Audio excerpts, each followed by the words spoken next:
या पैसों से, हर चीज़ से। और कहीं न कहीं आज जो हुआ है उसके बाद से मेरा मन एकदम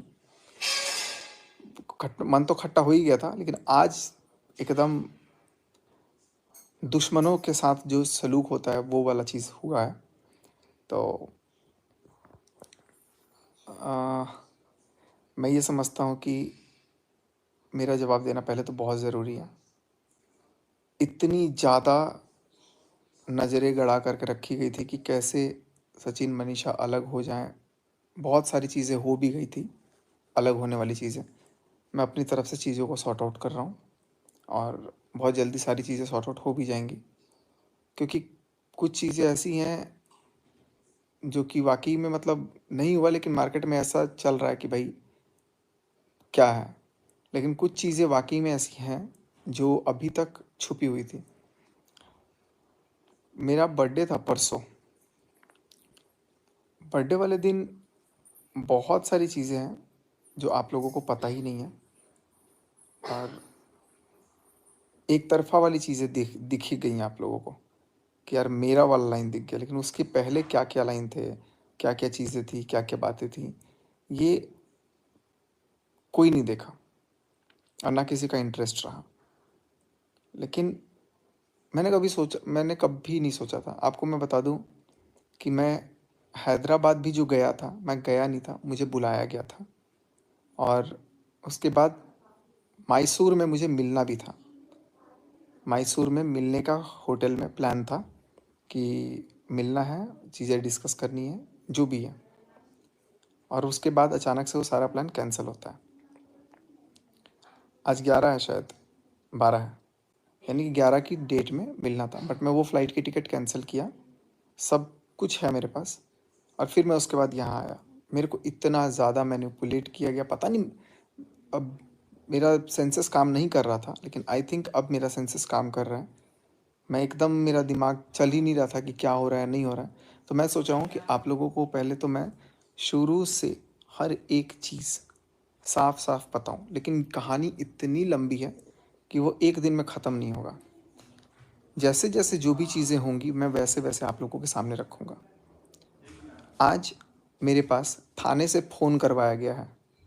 थाने से फ़ोन करा कर के वही धमकी, जैसे मतलब होता है कि कल आना पड़ेगा, जो भी मतलब, जो देखो, जो थाने वाला आदमी था वो भी बहुत शरीफ था।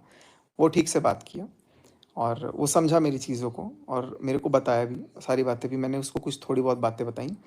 लेकिन पूरी बातें तो मैं अभी वीडियो में डाल दूँगा, क्योंकि कल को क्या पता, कल को मेरे को, क्योंकि बड़े-बड़े वकील लोग हैं साथ में, तो वो लोग कहीं शायद मेरे को अरेस्ट करवा दें, मैं जेल के अंदर रहूँ। हमने कभी वकील नहीं देखे हैं और हमारे घर में कोई वकील है नहीं, है ना? तो मेरे ऊपर पुलिस केस किया गया है और मेरे ऊपर एक चीज़, पहले बहुत लोग मनीषा को लेके वो है कंसर्न रखे हुए हैं, तो मैं आपको बता दूं कि मनीषा बिल्कुल भी कहीं नहीं जा रही है, मैं जाने नहीं दूंगा। मैंने गलती करी है, मैंने जो गलती करी है, मैं उसको उसके लिए मैंने उससे बहुत माफ़ी भी मांगी है।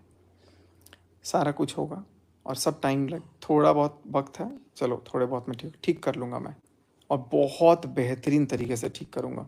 जो इस पिछले 1 डेढ़ साल में हुआ है ना, मैं उसका 10 गुना उसको दूंगा, वाकई में 10 गुना दूंगा। और अभी चीज़ें थोड़ा सा कॉम्प्लिकेटेड हैं, अभी मुझे ऑनेस्टली बताऊं तो नहीं पता कि आगे क्या होगा, लेकिन मैं अपनी तरफ से ये पूरी कोशिश करूँगा कि ये चीज़ें वापस सब ठीक हो जाएं, ठीक हो भी जाएंगी। और लेकिन जितना भी मैं बोल रहा हूँ कि मेरे को किस तरीके से आज, मैंने जबकि सपने में भी नहीं सोचा था, सपने में भी नहीं सोचा था कि आज ये चीज़ होगा।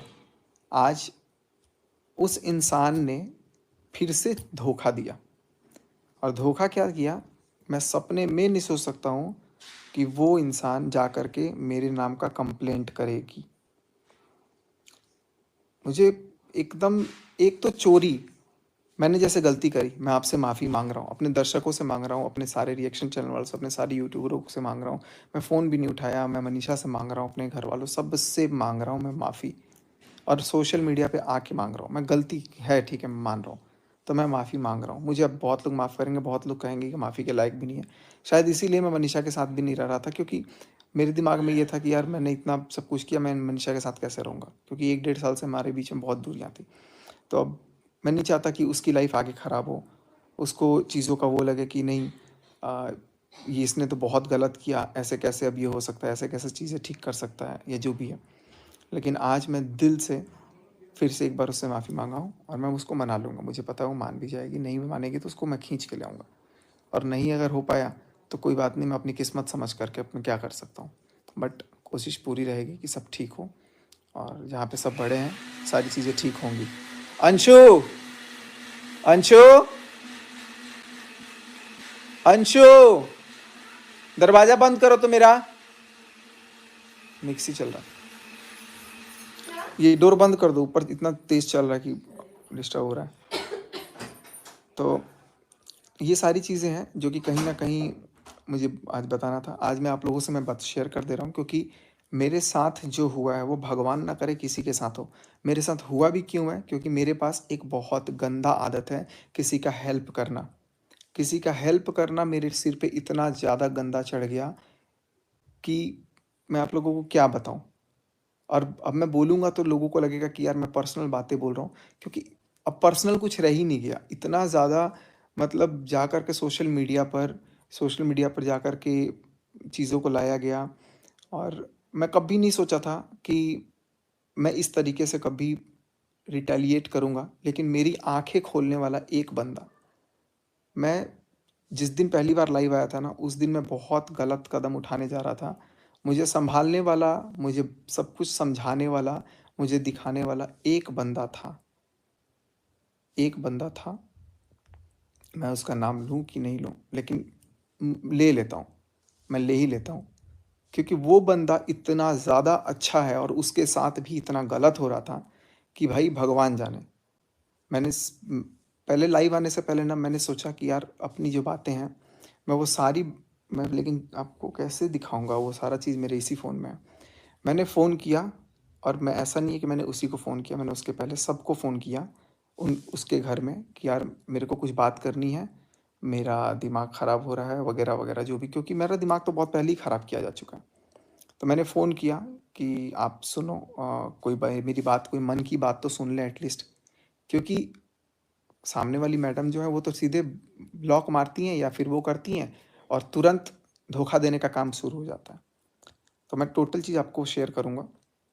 आज मैं ये नहीं करता, लेकिन मेरा करना ज़रूरी है, क्योंकि कल को क्या पता वो मेरे को जेल करवा दें। तो ये प्रूफ रहना चाहिए आप लोगों के दिमाग में कि यार एटलीस्ट गलत मैं, ठीक है मैं अपनी गलती मानता हूँ, लेकिन उससे 50,000 गुना ज़्यादा गलती सामने वाले की होते हुए भी सीना जोरी है, गुरूर है, घमंड है, गाली गलौज है।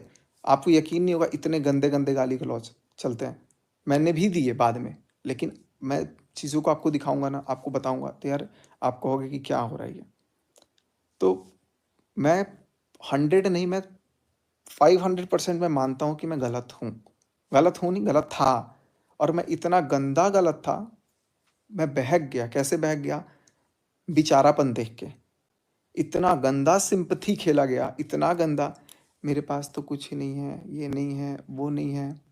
ठीक है, हो जाएगा ना, हो जाएगा ना। और मैं पहली बार भी जब कान में बोला था ना, जब मैं पहली बार जब घर से निकल रहा था, जब वो रोने धोने का एकदम एक्टिंग हुआ, हक करके मैं उनको कान में एक चीज़ बोला कि इस महीने से मैं जा रहा हूँ ना, तुम्हारे यूट्यूब पे हर महीने 2 लाख रुपए से कम नहीं आएंगे। मैंने कान में उसको ये बोला था, मैं आपको फाइनेंशियली ठीक करूँगा। क्योंकि उस टाइम पे जब मैं जाता था विद्या घर, तब खुद उनके फादर भी इतने परेशान होते थे, क्योंकि जो भाई साहब हैं वो तो कुछ काम करते ही नहीं है, कोई काम नहीं करते हैं। अब कुछ काम करते भी थे तो उस काम की भी सच्चाई बहुत जल्दी, पता नहीं वो सामने वाली जो जस्सिका हैं उन्होंने कैसे शांत रख लिया, कैसे मन को। मेरे को बराबर लगता था कि यार वो इंसान, उस इंसान से मेरे को बात करने के लिए भी मना की जिया की पार्टी में, उसके साथ दिख मत जाना, उसके साथ बात मत कर लेना। तो उनका तो मन मर्जी हर जगह चला कि जसिका से क्यों बात कर रहे हो। जसिका भी आप लोगों को पता नहीं, बहुत सारे लोगों को पता है कि नहीं पता है। तो मैं अपने आप को वो रख